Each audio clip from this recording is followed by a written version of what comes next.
My husband is ending our marriage over a few phone calls, and everyone is treating me like the villain now. All right, I need a sanity check, because I feel like I'm living in a parallel universe right now. My husband, Milo 34 million, is throwing away our 5-year marriage. The reason? A few phone calls, that's it. No, I didn't sleep with anyone. I didn't drain our bank account. I had some late-night conversations with his colleague, Vaughn. We laughed, we vented about work, we flirted a little. It was harmless, digital escapism. The kind of easy, fun banter I haven't had with my own husband in what feels like a century. Is that really a crime? Apparently, in Milo's world, it is. He's treating this like the ultimate betrayal. You'd think I'd confess to running a spy ring out of our guest bedroom. The look on his face wasn't even anger, it was just this cold, final judgment. He has condemned me without a trial. Now he's packed a bag and is staying at his brother's, saying he needs to process and that he doesn't think he can get past this. Get past what? A few giggles on the phone? He's detonating our entire life, and I'm the one who's supposed to be the villain. Someone please tell me I'm not crazy. To be clear, my life with Milo is, by all accounts, perfect. We have the kind of life my parents' friends gush about on Facebook, the one you see in catalogs for overpriced furniture. A charming 3-bedroom house in a quiet suburb, complete with a perfectly manicured lawn that Milo fusses over every Saturday. 2 stable careers, I'm a marketing consultant, he's a data analyst, and a golden retriever named Gus, who is probably the most exciting thing in our household. Milo is a good man. The best man, everyone says. He's reliable like a sunrise, kind to a fault, and remembers to take out the recycling every single Tuesday without fail. He builds flat-pack furniture without cursing and always makes sure my car has gas. He's the human equivalent of a weighted blanket, comforting, secure, and utterly passionless. And that's the problem. I am suffocating under the weight of all this perfect, quiet contentment. Our life is a meticulously planned spreadsheet. Weekends are a rotation of trips to Home Depot, brunches with the same 3 couples where we discuss mortgage rates, and binge-watching historical documentaries that he falls asleep to within 20 minutes. I once suggested we book a spontaneous trip to New Orleans just for a weekend. He opened a new browser tab and started researching the city's crime statistics and average rainfall for that month. The impulse died right there on the sofa. I love him, I do. But the person I am with him, this calm, responsible, sensible woman, feels like a costume I can't take off.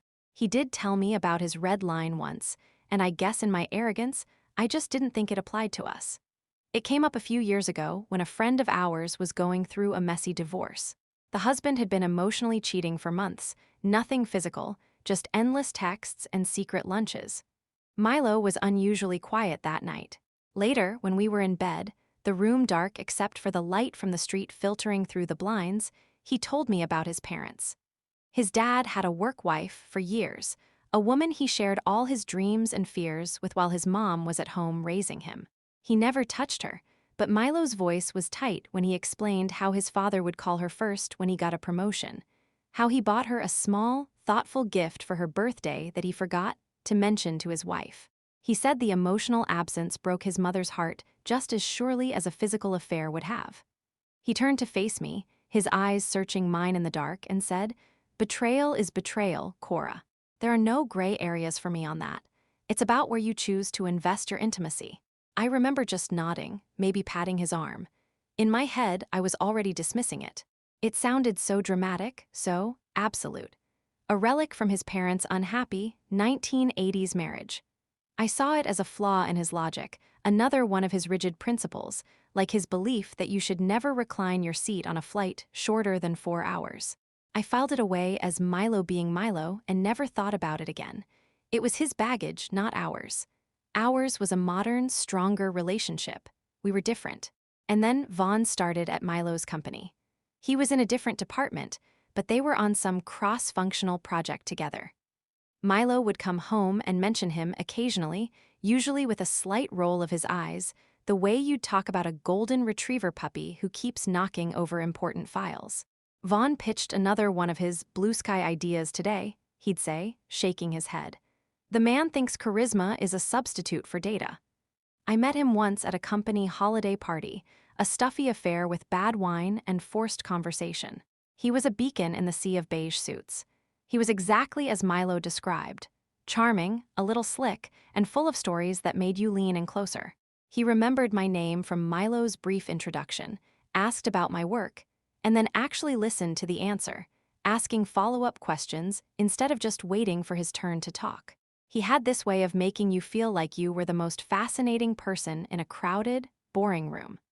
A stark contrast to Milo, who spent most of the night discussing the structural integrity of the venue's exposed ceiling beams with another analyst. Our calls started innocently enough, almost by accident. Vaughn found me on LinkedIn, sent a connection request with a note: "Great to finally meet the brilliant woman behind the legend of Milo." It was cheesy, but it made me smile, a real, unforced smile. A few messages turned into a few emails, and then he gave me his number, in case you ever need to vent about living with a human calculator. One night, Milo was asleep by 9:30 p.m., the familiar, soft whistle of his snoring filling the oppressive silence of our bedroom. I was wide awake, buzzing with a restless energy the quiet house couldn't contain.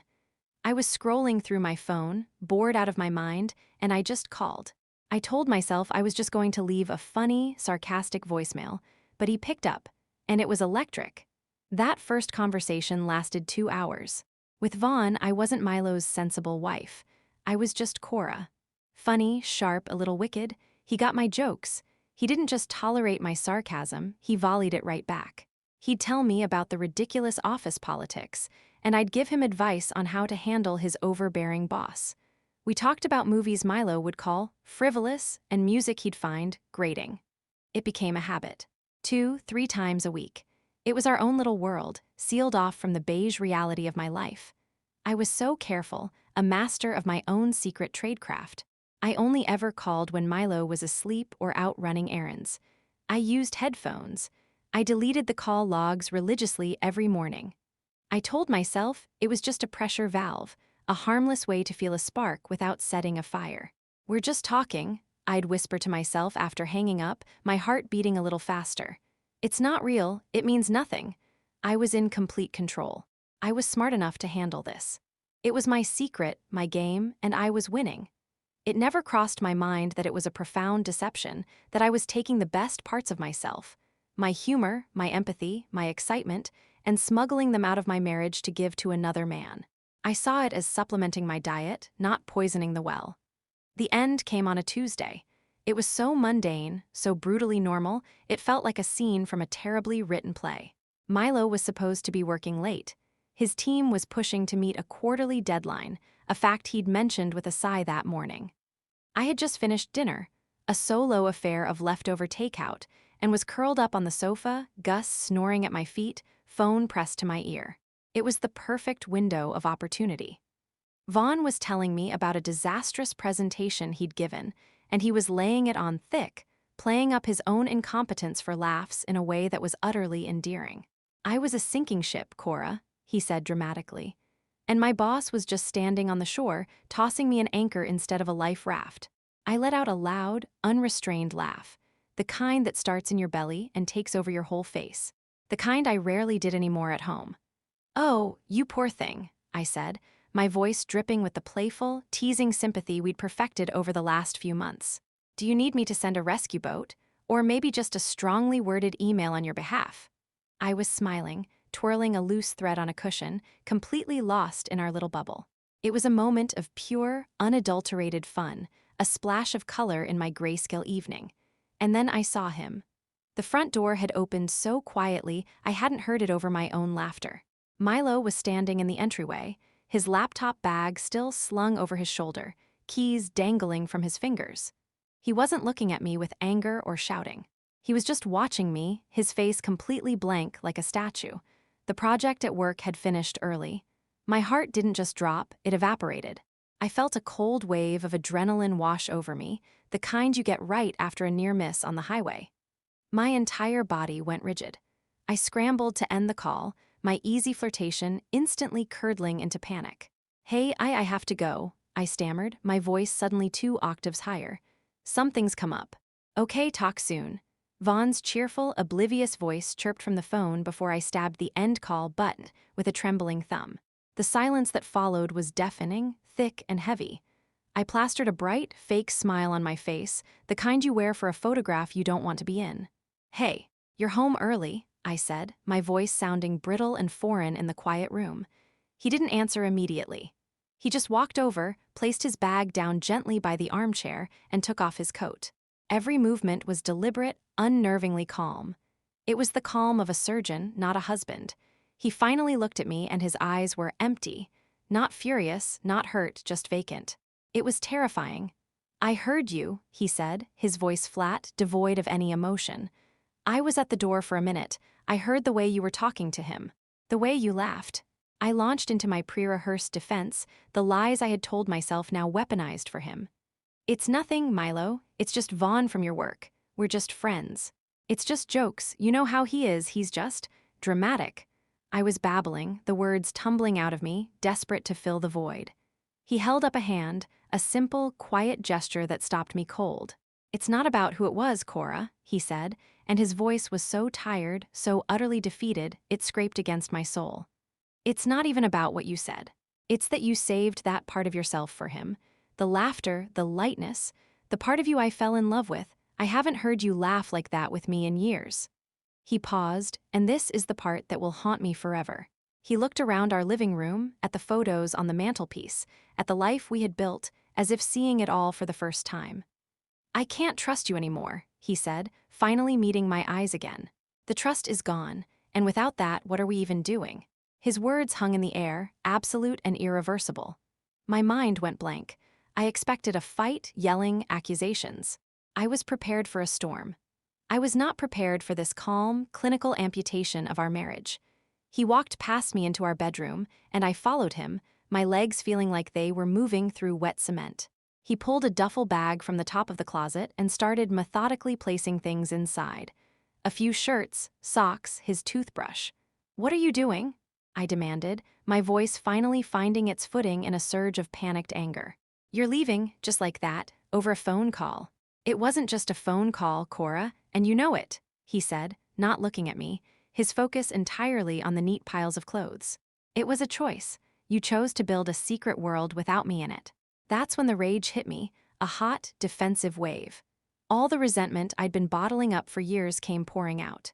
A secret world? I was bored, Milo. I was lonely in my own house. When was the last time you even asked me about my day and actually listened to the answer instead of just waiting to tell me about your spreadsheets? That phone call was the most alive I've felt in months. He finally stopped packing and turned to face me. There were no tears in his eyes, just a profound, weary sadness. "So this is my fault," he said. "It wasn't a question. Because I'm not entertaining enough for you, this is my punishment, I see. Don't you dare twist this," I shrieked, pointing a finger at him. "You're the one who is cold and rigid and completely emotionally unavailable. You and your stupid principles. I made one tiny mistake, and you're using it as an excuse to run away because it's easier than actually working on things." He zipped the bag, closed with a sound that felt like a guillotine. He walked to the door, pausing to look back at me, my face twisted in a mask of fury and tears. "The principle," he said, his voice dangerously quiet, "was trust. And you burned it to the ground to keep yourself warm.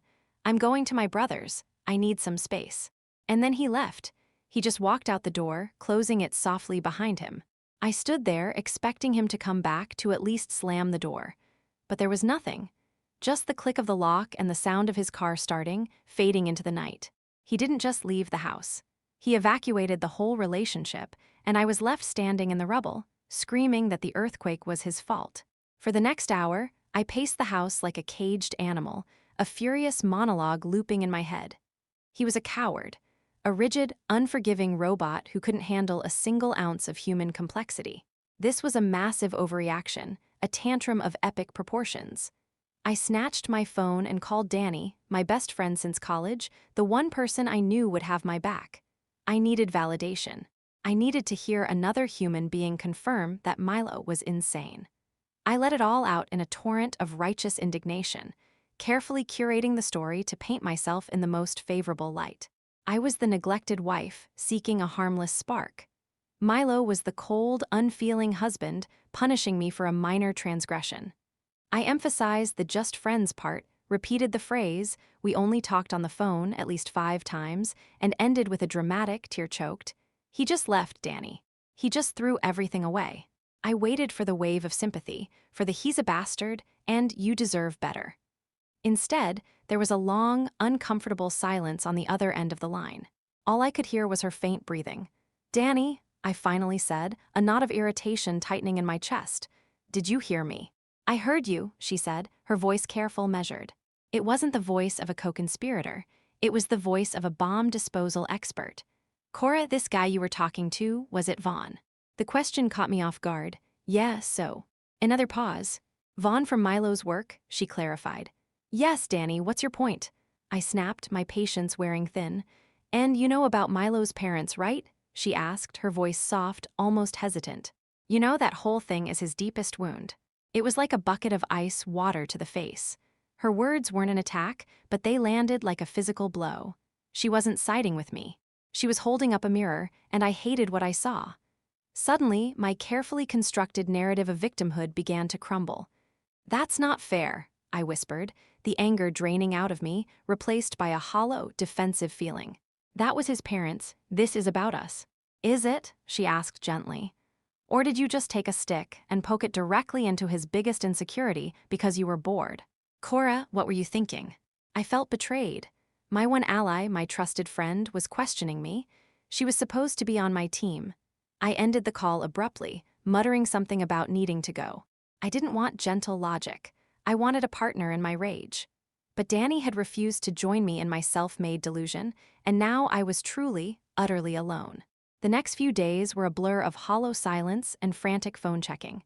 The house felt huge, cavernous. Every creak of the floorboards sounded like an accusation. I sent Milo a barrage of texts, angry ones, pleading ones where I tried to rationally explain why he was wrong.